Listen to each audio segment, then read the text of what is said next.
Stillbirth is a national public health crisis that's been exacerbated by the COVID-19 pandemic for Ohio families. 1 in every 159 pregnancies end in stillbirth.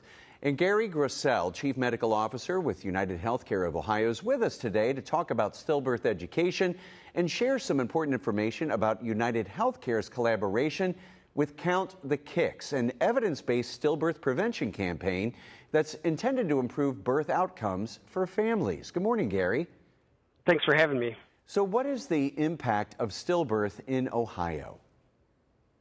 So right now there are 883 stillbirths that occur annually in Ohio, and that's 1 out of 159 normal pregnancies that will end in a stillbirth. And that's for all women, where 1 in 96 of pregnancies will end in a stillbirth for African American women. And the definition of stillbirth is the loss of a baby after 20 weeks during a pregnancy.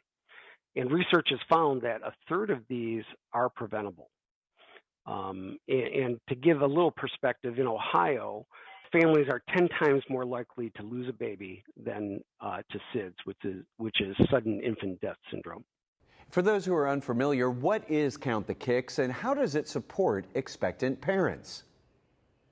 Yeah, so Count the Kicks is an evidence-based stillbirth prevention campaign that is really based on the teaching of expectant parents the importance of movement, of monitoring the baby in the third trimester. And really, besides this campaign that sends out many brochures and education, also it uses an app. And this app is downloaded to your phone and very simple to use. And it reminds women that they need to check their movements of the baby. And so they lie down, count the number of how long it takes to get to 10 movements, and also record how strong those movements are. And just by doing this, it gives women the sense of knowing what normal movement for their baby is all about, and that they feel comfortable with this. What are warning signs that expectant parents should look for, and what increases the risk of stillbirth? You know, a baby's movement is sometimes the first thing that someone's going to notice that there is a problem going on. And if you could think of it like when we're sick, what do we want to do? We want to lie down, be in bed, be on a couch, and not move so much. And really, a baby is the same way. So it might be the first way of knowing that there's some kind of issue going on. Stillbirths occur in women of all ethnicities, of all race, and of all age.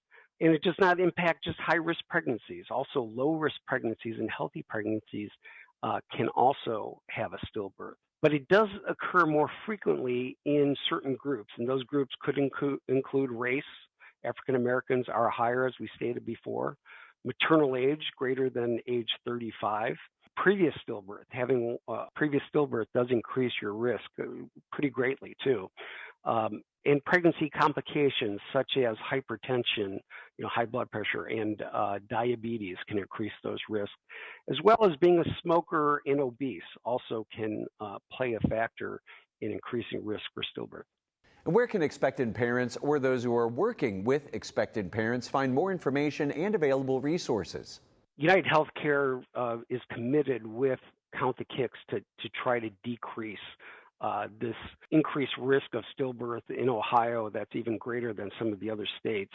And Ohioans can order, for free materials, posters, brochures, and even app download cards at counttthekicks.org.